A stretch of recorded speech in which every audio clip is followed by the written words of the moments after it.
Astaghfirullah. Assalamualaikum warahmatullahi wabarakatuh. Alhamdulillah wassalatu wassalamu ala rasulillah wa ala alihi wa sahbihi wa mawalah wa la hawla wa la quwwata illa billahi wa ba'd.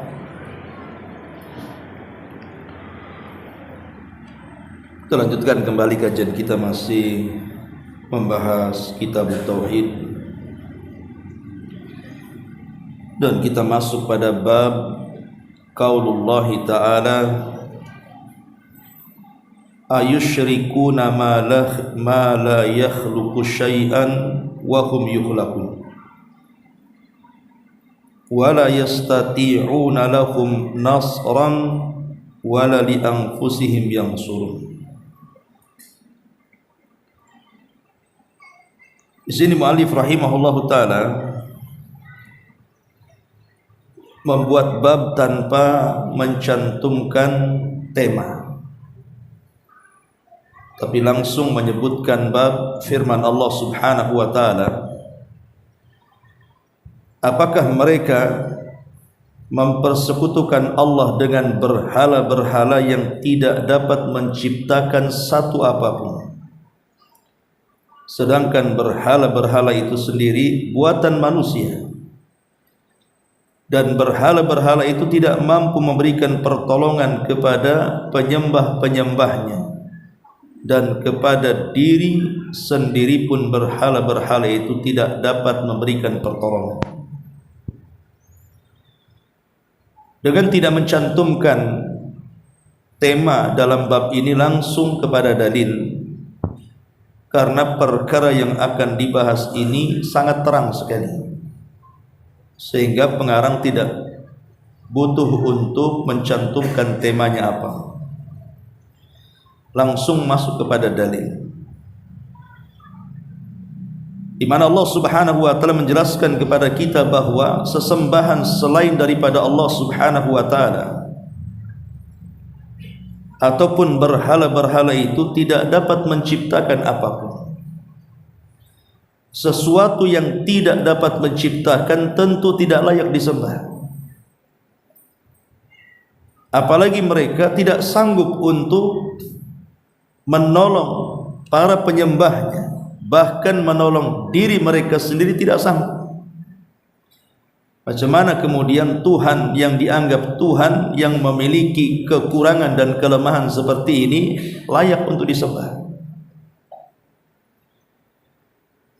Pertama, memiliki kelemahan di mana mereka tidak sanggup menolong diri mereka sendiri, apalagi para penyembahnya.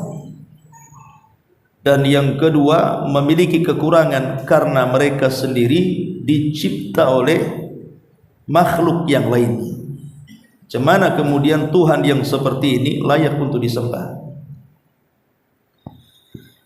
Ma'asyiral muslimin wal muslimat rahimani wa rahimakumullah.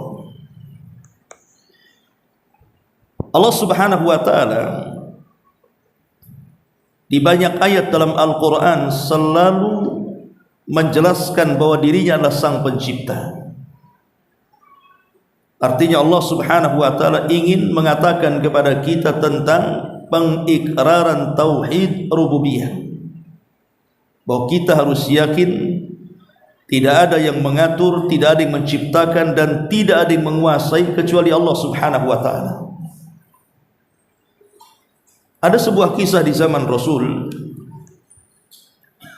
Kisah ini datang dari seorang sahabat Nabi sallallahu alaihi wasallam, namanya Zubair ibn Mut'im. Zubair ibn Mut'im dulu masih musyrik dia. Lah kebetulan ayahanda Zubair ibn Mut'im ini namanya Mut'im ibn Adi, adalah tokoh Quraisy, walaupun dia di atas kesyirikannya, tapi dia pernah berjasa kepada Nabi sallallahu alaihi wasallam. Apa jasanya? Mut'im ibn Adi ini, ayahanda daripada Zubair ibn Mut'im ini, Jadi ketika Nabi SAW ditinggal meninggal pamannya Abu Talib, kemudian juga disusul dengan Khadijah istrinya, Nabi tidak bisa bergerak berdakwah di Mekah karena para pembesar Quraisy itu semakin menekan dakwahnya, bahkan mengancam akan melakukan pembunuhan. Sehingga Nabi SAW harus mencari areal baru dan hijrah dari Mekah, kemudian berdakwah di Taif, dengan harapan orang-orang Taif berbeda dengan orang Mekah, mereka akan menerima dakwahnya. Tapi apa yang dikehendaki Rasul berbeda dengan apa yang dikehendaki Allah. Rupanya orang Taif lebih kejam dibandingkan orang Mekah. Baru saja Rasul SAW datang, Rasul mendapatkan sesuatu yang tidak mengenakan. Bahkan Rasul dilempari, bahkan sampai harus lari 1 mil. Sampai-sampai malaikat penjaga gunung menawarkan diri untuk menerbangkan gunung-gunung itu kepada mereka. Tapi Rasul SAW tidak mengizinkannya, malah memaafkannya. Sehingga Rasul SAW berdoa dengan doa yang sangat masyhur, Allahumma hdi biqaumin fa innahum la ya'lamun. Ya Allah, berikan hidayah kepada mereka karena mereka tidak tahu. Akhirnya Nabi SAW diusir dari Taif, tidak pula diterima di Mekah. Terpaksalah Rasul harus berdiam di perbatasan antara Taif dan Mekah, di kebun kurma milik Mughirah. Disitulah Nabi SAW mengutus budaknya Zaid ibn Harithah agar masuk ke Mekah mencari orang-orang yang bisa melindunginya. Karena tradisi jahiliyah itu, kalau sudah ada 1 orang melindungi, maka semua harus melindungi, walaupun di atas kesyirikannya. Berusaha melobi tokoh ini, tokoh itu, banyak yang dilobi Zaid ini, tapi semua menolak, kecuali ayahanda daripada Zubair ini, namanya Mut'im ibn Adi. Dialah yang kemudian melindungi Nabi SAW sehingga Rasul bisa masuk lagi ke Mekah dan bisa berdakwah walaupun kembali kepada sirriyah, dakwah tidak terang-terangan. Lah ketika Nabi SAW kemudian hijrah dari Mekah ke Madinah, Rasul SAW tidak pernah lupa dengan kebaikan Mut'im ibn Adi ini. Dan itulah sifat Rasul, tidak pernah melupakan kebaikan orang walaupun di atas kesyirikannya. Mut'im ibn Adi, harusnya kita juga sama. Kalau ada orang yang berbuat baik kepada kita tanpa melihat apakah dia muslim atau non muslim, maka kita wajib membalasnya. Karena balasan kebaikan itu harus kebaikan yang sama ataupun lebih. Sehingga ketika wafatnya Mut'im ibn Adi ini, kemudian Nabi SAW hijrah ke Madinah dan melakukan pertempuran pertama dalam sejarah, namanya Perang Badar Kubra. Menang kaum muslimin di sini. Dan 70 orang-orang musyrik tertawan di Perang Badar ini. Nabi SAW sempat bicara dengan para sahabatnya, kalau seandainya Mut'im ibn Adi itu masih hidup, kemudian datang kepadaku dan meminta supaya tawanan-tawanan perang ini dibebaskan, maka aku akan bebaskan, karena aku mengingat kebaikannya kepada aku dahulu, katanya. Kabar ini sampai di Mekah. Jadi Rasulullah SAW ngomong seperti itu, rupanya sampai ke Mekah. Lah Mut'im ibn Adi ini punya anak namanya Zubair ibn Mut'im. Maka orang-orang Quraisy pun, para tokoh-tokohnya memanggil Zubair dan mengatakan, ya Zubair, sebaiknya kami kirim kau ke Madinah. Bebaskan tawanan-tawanan itu, bilang aku adalah anak daripada Mut'im ibn Adi yang sudah berjasa kepada Muhammad. Minta agar mereka dibebaskan. Akhirnya kemudian Zubair ibn Mut'im ini berangkat dari Mekah ke Madinah. Sampai di Madinah, sebagaimana apa yang didelegasikan oleh orang-orang Quraisy, dia minta tawaran itu suruh dibebaskan. Tetapi ada peristiwa luar biasa. Ketika Zubair ibn Mut'im ini tinggal di kota Madinah, kemudian sempat dia mendengar Nabi SAW mengimami salat maghrib. Kebetulan Nabi SAW ketika itu membaca suratul Tur. Suratul Tur dibaca dalam salat maghrib. Suratul Tur kan cukup panjangnya, padahal sunnah salat maghrib itu dipendekkan. Tapi para ulama fikih mengatakan boleh sekali-kali memanjangkan. Tapi hukum asalnya salat maghrib itu dipendekkan, yang panjang itu subuh. Rasul biasanya kalau di salat subuh itu lebih daripada 100 ayat boleh baca. Jadi ketika itu Nabi SAW membaca suratul Tur dalam salat maghrib sampai kepada ayat 35 dan 36. Apa ayatnya? Am khuliqu min ghairi syai'in am humul khaliqun am khalaqus samawati wal arbal la yuqinun am indahum khazainu rabbika am humul mustaitirun am lahum sulam yastami'una fihi falyati mustami'uhum bisultanin mubin. Apakah mereka, maksudnya berhala-berhala orang-orang musyrik itu, diciptakan tanpa sesuatu apapun? Maknanya ujug-ujug ada. Ataukah mereka menciptakan diri-diri mereka sendiri? Ataukah mereka telah menciptakan langit dan bumi? Sebenarnya mereka tidak yakin dengan apa yang mereka katakan. Ataukah di sisi mereka ada pembenaran Tuhanmu, atau merekalah yang berkuasa? Ataukah mereka mempunyai tangga ke langit untuk mendengarkan pada tangga itu hal-hal yang gaib? Maka hendaklah orang yang mendengarkan di antara mereka mendatangkan satu keterangan yang nyata. Syahidnya di sini, apakah mereka diciptakan dari sesuatu, berhala-berhala itu, ataukah mereka menciptakan diri mereka sendiri? Ataukah mereka menciptakan langit dan bumi? Tiga pertanyaan ini orang-orang musyrik sendiri tidak yakin kalau berhala-berhala mereka itu seperti itu.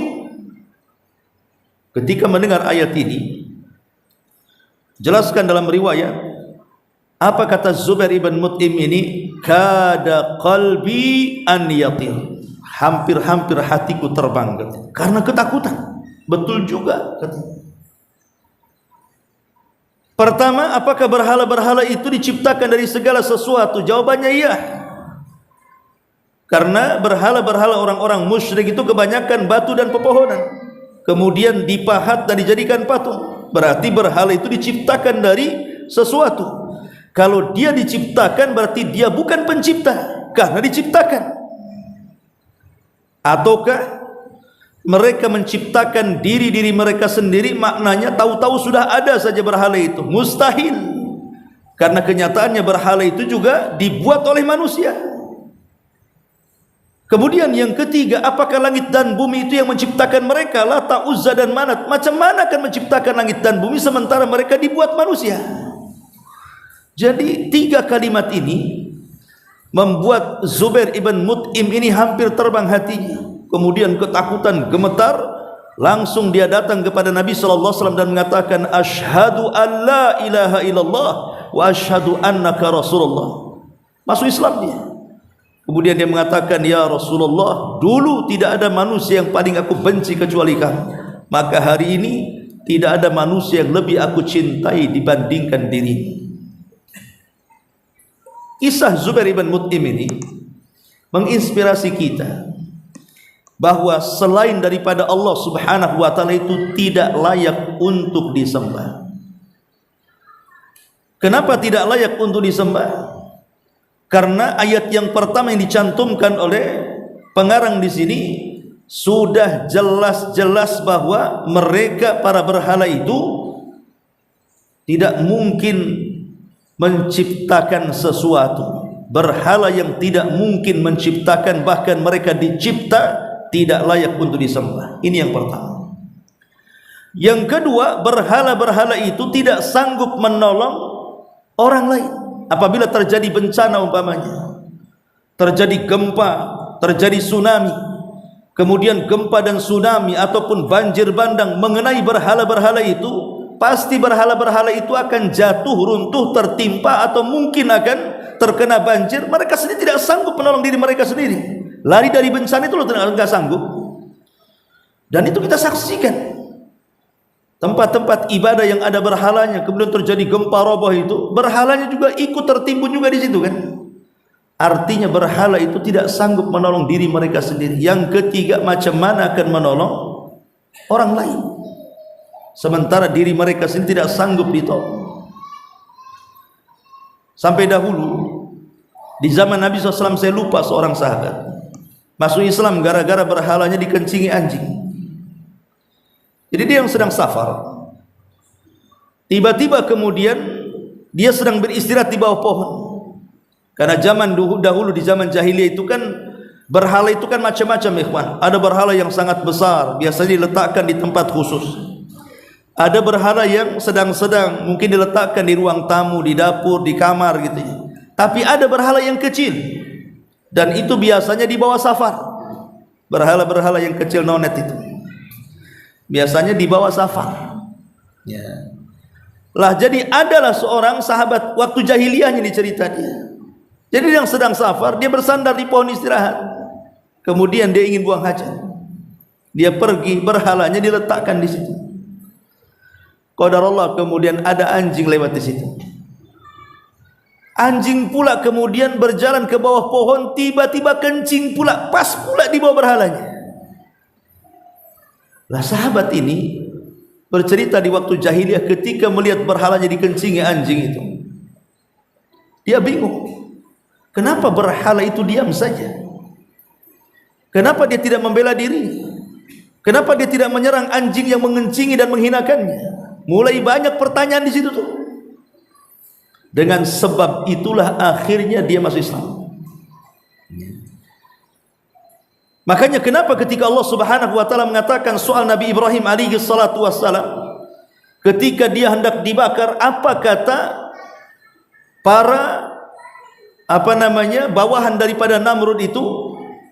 Harrikuhu wangsuru alihatakum. Kan begitu ayatnya. Bakarlah si Ibrahim itu, tolong Tuhan-Tuhan kalian katanya. Bayangkan. Ya apa enggak terbalik? Masa disuruh menolong Tuhannya, bukan Tuhan yang menolong. Makanya kenapa orang-orang musyrik itu mereka akalnya hilang. Betul kalau Allah Subhanahu wa taala mengatakan bahwa barang siapa yang membenci agama Ibrahim itu faqad safiha nafsa. Wa man yarghabu an millati Ibrahim illa man safiha nafsa. Tidaklah orang yang membenci agama Ibrahim, maksudnya agama tauhid, kecuali dia telah membodohkan dirinya sendiri. Karena orang-orang musyrik itu tidak pakai akal mereka. Macam mana kemudian berhala yang seperti ini disembah oleh mereka? Akalnya di mana? Wajar kalau Allah mengatakan faqad safiha nafsah, maka dia telah membodohkan dirinya sendiri. Ma'asyiral muslimin yang dimuliakan Allah Subhanahu wa taala, dari ayat ini ada beberapa faedah yang ingin kita jelaskan. Yang pertama tentang jahlu al-musyrikin, kejahilan orang-orang yang melakukan kesyirikan. Sudah tahu bahwa berhala itu penuh dengan kelemahan dan penuh dengan kekurangan, disembah pula. Kelemahan karena tidak sanggup menolong diri mereka apalagi orang lain, kekurangan karena mereka dicipta oleh manusia, tetap saja kemudian disembah. Apa enggak kejahilan namanya? Yang kedua, Ar-Rabbul Ma'bud la yumkin an yakuna makhluqan. Rabb yang disembah itu mustahil dia yang diciptakan. Rabb yang disembah itu harus yang menciptakan, bukan yang diciptakan. Coba logikanya. Seperti mamanya ayahnya Ibrahim alaihi salatu wasalam Azar, dia kan pembuat berhala. Ialah pemahat berhala. Setelah kemudian berhala ini jadi, kemudian diberi nama, kemudian diberikan fungsi. Berhala ini khusus menurunkan hujan, berhala ini untuk rizki, berhala ini untuk jodoh, berhala ini, untuk itu, macam-macam. Manusia yang memberi nama berhala itu dan yang memfungsikan ini berhala untuk apa? Coba akalnya di mana? Habis itu dijual. Tuhan diperjualbelikan. Kemudian dibeli. Kemudian hasilnya dimakan. Kemudian menyuruh manusia untuk menyembahnya lagi. Makanya di mana logikanya kan itu? Sampai Ibrahim alaihi salatu wasallam ketika masih kecil, disebutkan dalam sirahnya itu, dia dipaksa oleh ayahnya untuk menjual berhala itu. Terpaksalah karena ayahnya Azar yang menyuruhnya. Ibrahim pun membawa berhala-berhala itu ke pasar. Kemudian Ibrahim mengatakan, ishtaru ma la yadurrukum wa la yanfa'ukum, katanya. Siapa yang membeli Tuhan yang tidak mendatangkan manfaat kepada kalian dan tidak mencegah madarat kepada kalian? Kira-kira laku enggak jualannya kayak gitu? Belilah berhala ini yang tidak mendatangkan manfaat kepada kalian dan tidak mencegah madarat. Ya tidak lakulah jualan kayak gini. Akhirnya kemudian Ibrahim pun dimarahi bapaknya kan itu, Azar. Jadi sejak kecil memang fitrah tauhid sudah ada pada Ibrahim. Makanya wajar dia disebut Abul Anbiya, bapaknya para nabi. Dan kita disuruh untuk mengikuti agama tauhid, agama Ibrahim alaihi salatu wassalam. Kemudian yang ketiga, kalimat la yastati'una lahum nasra, ay la yaqdiruna ala nasrihim, bahwa mereka tidak sanggup untuk menolong diri-diri mereka sendiri. Maksudnya mereka tidak mungkin mendatangkan manfaat untuk mereka sendiri ataupun mencegah madarat yang datang kepada mereka sendiri. Mengambil manfaat pun tidak, mencegah madarat pun tidak. Apa layak disembah berhala yang seperti ini? Makanya dalam ayat ini dijelaskan ada 4 kelemahan. Kenapa kita tidak boleh kemudian menyembah selain daripada Allah Azza wa Jalla. Dan itu dijelaskan. Yang pertama, annaha la takhluq, bahwa berhala itu tidak menciptakan. Sesuatu yang tidak menciptakan tidak layak untuk disembah. Yang kedua, annahum makhlukun, mereka makhluk. Yang namanya makhluk itu asalnya tidak ada dan akan kembali ke tidak ada. Asalnya kita tidak ada, ikhwatu fiddin. Saya, antum tidak ada, bumi ini tidak ada, langit juga tidak ada. Kemudian Allah ciptakan satu persatu. Jadi makhluk itu asalnya tidak ada, kemudian diadakan oleh Allah, diciptakan dan kembali akan tidak ada lagi. Artinya disifati dengan ketidakadaan. Cemana kemudian Tuhan yang seperti ini disembah? Kemudian yang ketiga, annahum la yastati'u nasra da'in, mereka tidak bisa menolong orang-orang yang berdoa kepada mereka. Jadi kalau kita berdoa kepada berhala itu, mereka tidak mungkin mengijabah doa-doa kita, karena mereka tidak hurriyah, tidak merdeka. Mereka sendiri diciptakan manusia. Dan yang keempat, annahum la yastati'una nasra anfusihim, mereka sendiri tidak sanggup menolong diri-diri mereka. Ma'asyiral muslimin wal muslimat rahimani wa rahimakumullah. Ini dalil yang pertama yang disebutkan oleh pengarang rahimahullahu taala. Kemudian dalil yang kedua. Dan sebagai tambahan, ada satu surat yang bagus sekali, surah Al-Hajj ayat 33. Allah Subhanahu wa taala menantang kita. Bayangkan Allah menantang semua makhluknya. Ya ayyuhan nas, kata Allah, wahai manusia, dzuriba mathalun fastami'ulah, telah dibuat perumpamaan untuk kalian, tolong dengarkan, kata Allah. Kemudian Allah mengatakan, innal ladzina tad'una min dunillah, sesungguhnya yang kalian seru kepada selain Allah itu, berhala-berhala itu, lan yakhluqu dzubaban, menciptakan seekor lalat saja mereka tidak akan sanggup. Walau istama'ulah, walaupun kalian berkumpul satu dunia sekalipun, menciptakan satu lalat kalian tidak akan sanggup. Mungkin di zaman Rasul tidak secanggih di zaman sekarang lah ya. Zaman sekarang ini sudah zaman yang tatawur, istilahnya teknologinya sudah canggih-canggih. Banyak penemuan, banyak teknologi canggih yang belum ada di zaman Nabi sallallahu alaihi wasallam. Tapi secanggih apapun zaman, Sampai hari ini kita belum pernah mendengar ada yang sanggup menciptakan seekor lalat. Ya kalau robot mungkinlah, tapi robot bukan lalat. Dan berbeda dengan lalat. Padahal lalat ini dari seluruh binatang yang Allah ciptakan itulah yang paling hina.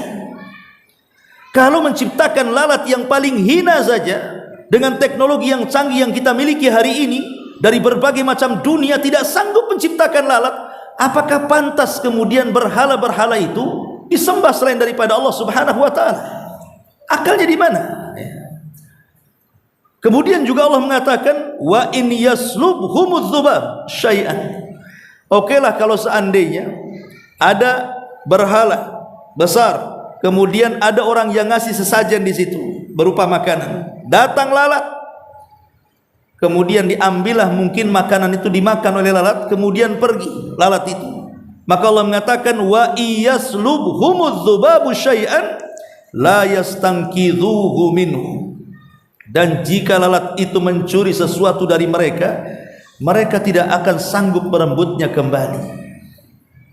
Ada berhala ngejar-ngejar lalat? Nggak ada lah kan begitu. Coba bayangkan kalau ada lalat mencuri sedikit saja dari makanan yang merupakan sesajen berhala itu, kemudian lalatnya pergi untuk mengambil kembali, lo mereka nggak sanggup. Macam mana kemudian berhala yang seperti ini disembah? Dari sini Allah tutup kata-katanya, dha'ufat talibu wal matlub. Sungguh amat sangat lemah yang menyembah dan amat sangat lemah pula yang disembah. Yang menyembah dan yang disembah dua-duanya lemah, kata Allah. Subhanallah, ya. Makanya wajar kalau seandainya Allah Subhanahu wa taala berfirman dalam hadis kursi itu, wa man adzlamu mimman dhahaba yakhluqu khalqan ka khalqi falyakhluqu dzarratan aw liyakhluqu habbatan aw liyakhluqu syairatan. Allah berfirman dalam hadis kursi itu, dan siapakah yang lebih zalim daripada orang-orang yang menciptakan seperti ciptaanku? Hendaklah mereka menciptakan semut kecil, atau hendaklah mereka menciptakan sebiji butir bijian, atau hendaklah mereka menciptakan sebutir biji gandum. Kalau mereka sanggup, ciptakan biji-biji itu kalau kalian sanggup. Menciptakan biji saja tidak sanggup. Gimana kemudian mereka mau menciptakan seperti yang Allah Subhanahu wa taala ciptakan? Jawabannya mustahil. Lah, makhluk yang tidak sanggup menciptakan berarti tidak layak untuk disembah. Ya. Ma'asyiral muslimin yang dimuliakan Allah Subhanahu wa taala. Ini yang pertama. Kemudian Syekh Muhammad bin Abdul Wahhab, beliau mulai memasukkan dalil yang kedua, bahwa sesembahan selain daripada Allah Subhanahu wa taala itu tidak layak untuk disembah.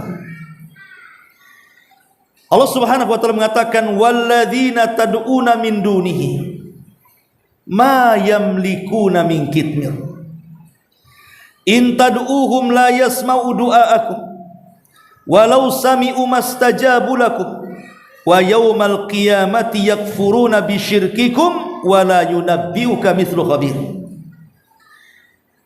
Dan sesembahan-sesembahan yang kalian mohon selain daripada Allah itu, yang kalian berdoa kepada selain Allah itu, tidak memiliki apa-apa walaupun sebesar kitmir. Antum tahu kitmir? Kalau antum makan kurma, kemudian dimakan dagingnya tinggal bijinya, kemudian bijinya dijemur, biasanya biji itu akan tertutup dengan kulit tipis. Ya, sebelum biji itu ada kulit tipis sekali itu yang membungkus biji kurma. Itulah namanya kitmir. Jadi Allah Subhanahu wa taala mengatakan, jadi sesembahan yang kalian mohon kepada selain Allah itu tidak memiliki apapun walaupun setipis kulit ari dari biji kurma.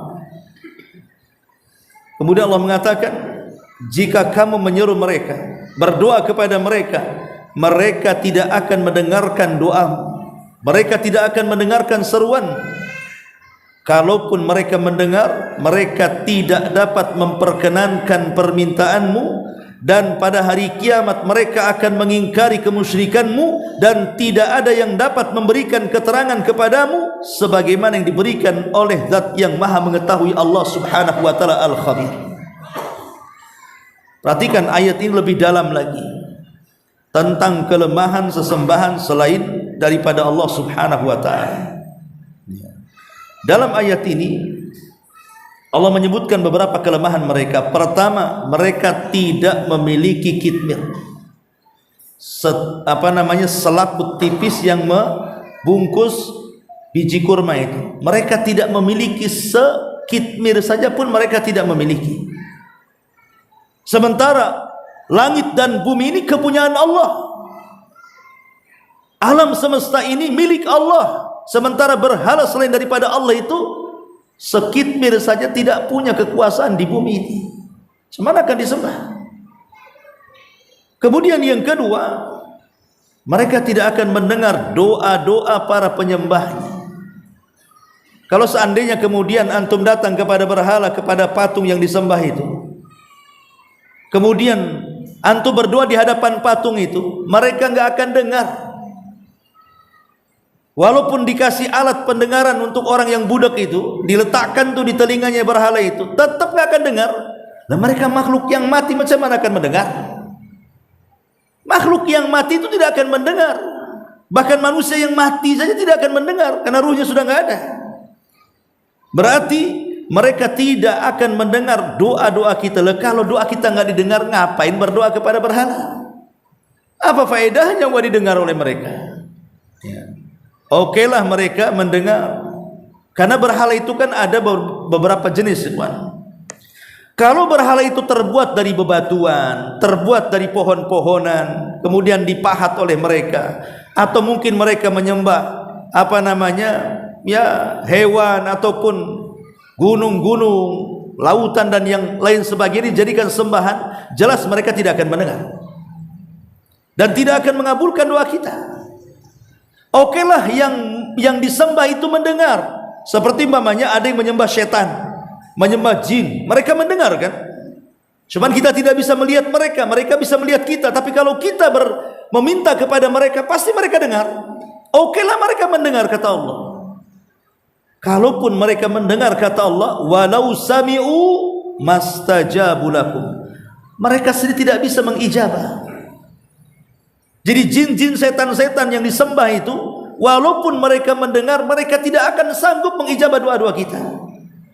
Bahkan yang lebih ngeri lagi, wa yaumal qiyamati yakfuruna bisyirkikum, pada hari kiamat yang menyembah dan yang disembah itu akan saling berlepas diri di antara mereka. Bahkan setan yang disembah di bumi itu kan pangkal kesesatan dan kesyirikan, itu kan setan, iblis. Bahkan nanti pada hari kiamat iblis akan berpidato, akan berkhutbah di neraka. Ya. Apa khutbah iblis itu? Dijelaskan di dalam Al-Quran surah Ibrahim ayat 22. Ini khutbahnya iblis.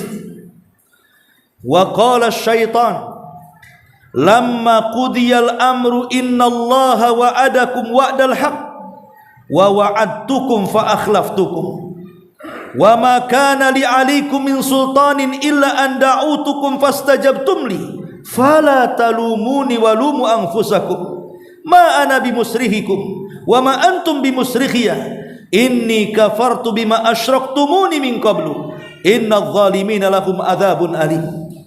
Apa kata iblis ketika berkhutbah di neraka? Dan ini khutbah terakhir iblis. Dan berkatalah setan tatkala perkara hisab telah diselesaikan, sesungguhnya Allah telah menjanjikan kepadamu janji yang benar, dan aku pun sama telah menjanjikan kepadamu, tetapi aku menyalahi janjiku. Sekali-kali tidak ada kekuasaan bagiku terhadap kalian, melainkan sekadar aku menyeru kalian, lalu kalian memenuhi seruanku. Oleh sebab itu janganlah kalian mencelaku, tapi celalah diri-diri kalian. Aku sekali-kali tidak dapat menolong kalian, dan kalian pun sekali-kali tidak mungkin menolong aku. Sesungguhnya aku tidak membenarkan perbuatanmu mempersekutukan aku dengan Allah sejak dulu, kata iblis. Sesungguhnya orang-orang zalim itu akan mendapatkan siksa yang pedih lihat. Iblis saja berlepas diri. Padahal ketika di dunia ada sebagian orang yang menyembah setan, menyembah iblis, menyembah jin dan begitu seterusnya. Nanti pada hari kiamat mereka saling berlepas diri. Ittabarra'al ladzina tubi'u minal ladzina taba'u. Ketika orang-orang yang mengikuti berlepas diri kepada yang diikuti. Semua akan berlepas diri. Ikhwatu fiddin, muliakan Allah Subhanahu wa taala.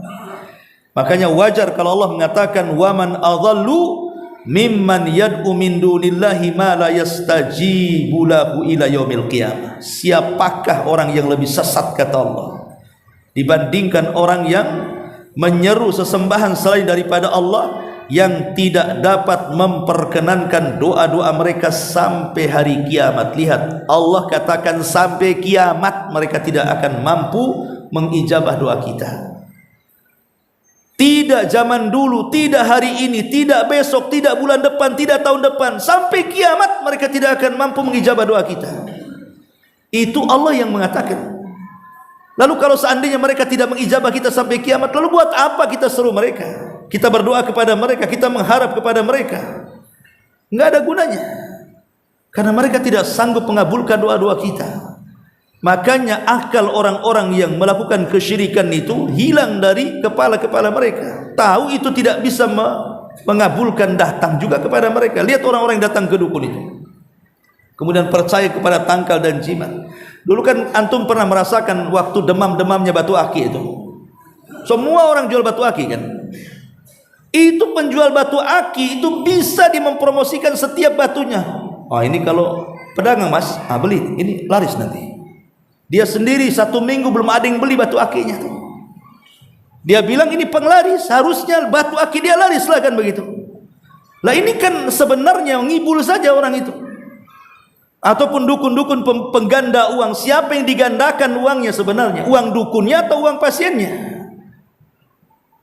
Memang enggak ada orang yang sanggup menggandakan itu. Karena mereka pengibul. Karena Allah yang sudah mengatakan siapa lagi yang lebih sesat dibandingkan orang yang memohon kepada selain Allah, yang tidak bisa mengabulkan sampai kiamat, mereka tidak akan bisa mengabulkan.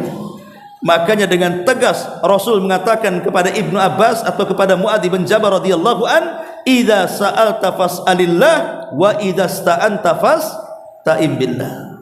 Kalau minta langsung kepada Allah, enggak usah kepada selain Allah. Kalau minta pertolongan, mintalah pertolongan kepada Allah Subhanahu wa taala. Ma'asyiral muslimat yang muslimin wal muslimat rahimani wa rahimakumullah. Dari ayat ini ada beberapa faedah yang penting kita ketahui. Yang pertama,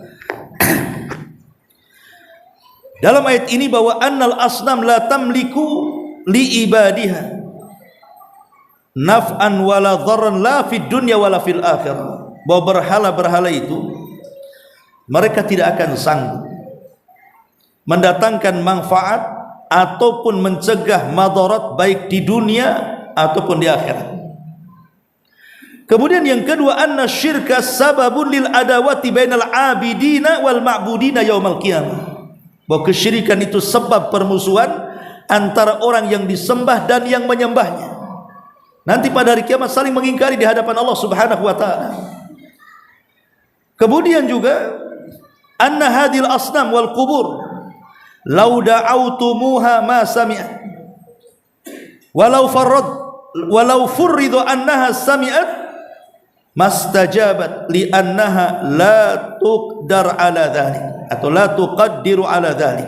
Sesungguhnya berhala-berhala ini atau kuburan-kuburan, ya, walaupun kuburan orang soleh sekalipun, kuburan habib, kuburan wali, kuburan macam-macam, ya, yang dianggap soleh. Karena sekarang ini kan lagi marak nih bisnis-bisnis kuburan ini. Jadi ada beberapa kuburan kemudian diwalikan, kemudian dibuat cerita-cerita khurafat, kemudian disuruhnya umat menziarahi kuburan ini, kemudian sampai di kuburan disuruh infak dan sedekah di situ, berkarung-karung mereka dapat uang. Saya bayangkan sekarang yang kaya itu yang datang ke kuburan minta-minta atau pemilik kuburannya? Pemilik kuburannya kaya dia, yang membuat kisah-kisah khurafat itu. Tetap saja orang yang datang ke kuburan kemudian minta laris dagangannya pulang, itu juga yang dijual, itu juga hasilnya. Tidak meningkat. Ma'asyiral muslimin yang dimuliakan Allah Azza wa Jalla. Jadi kalau kalian berdoa kepada mereka, mereka tidak akan dengar, dan kalaupun mereka mendengar, mereka tidak mungkin mengijabah karena mereka tidak sanggup sama sekali mengijabah doa-doa itu. Kemudian juga haula'il ma'budin in kanu yub'atsuna wa yusyaruna yaumal qiyamah. Orang-orang yang disembah atau zat-zat atau barang-barang atau benda-benda yang disembah selain daripada Allah Subhanahu wa taala itu, sekiranya mereka dibangkitkan ataupun dikumpulkan pada hari kiamat, maka mereka akan mengingkari tentang persekutuan para penyembah kepada mereka. Ma'asyiral muslimin yang dimuliakan Allah Azza wa Jalla, bahkan pada hari kiamat semua sesembahan dan yang menyembahnya akan dikumpulkan masing-masing oleh Allah Subhanahu wa taala. Yang menyembah batu dengan batunya di sana, yang menyembah pohon dengan pohonnya di sana, yang menyembah binatang dengan binatangnya di sana, akan dikumpulkan kemudian dikelompok-kelompokkan. Kemudian mereka akan dipendamkan ke dalam jahanam, dikumpulkan dalam satu neraka dengan benda-benda yang pernah disembahnya selain daripada Allah, untuk membuktikan bahwa benda-benda itu tidak layak disembah. Ya, bahkan matahari dan bulan juga dipendamkan ke dalam jahanam. Apa salahnya matahari dan bulan coba? Mereka keduanya makhluk yang tidak pernah maksiat kan? Ulama mengatakan karena keduanya akan menjadi bahan bakar neraka jahanam, dan yang kedua, Allah tidak hendak menyiksa matahari dan bulan, tapi untuk membuktikan bahwa matahari dan bulan bukan Tuhan. Dan Allah sudah katakan la tasjudu lisyamsi wala lil qamar wasjudu lillahi alladzi khalaqahunna in kuntum iyyahu ta'budun. Jangan kalian sembah matahari dan bulan, sembahlah yang menciptakan keduanya. Wallahu a'lam. Subhanaka wa bihamdika asyhadu an la ilaha illa anta astaghfiruka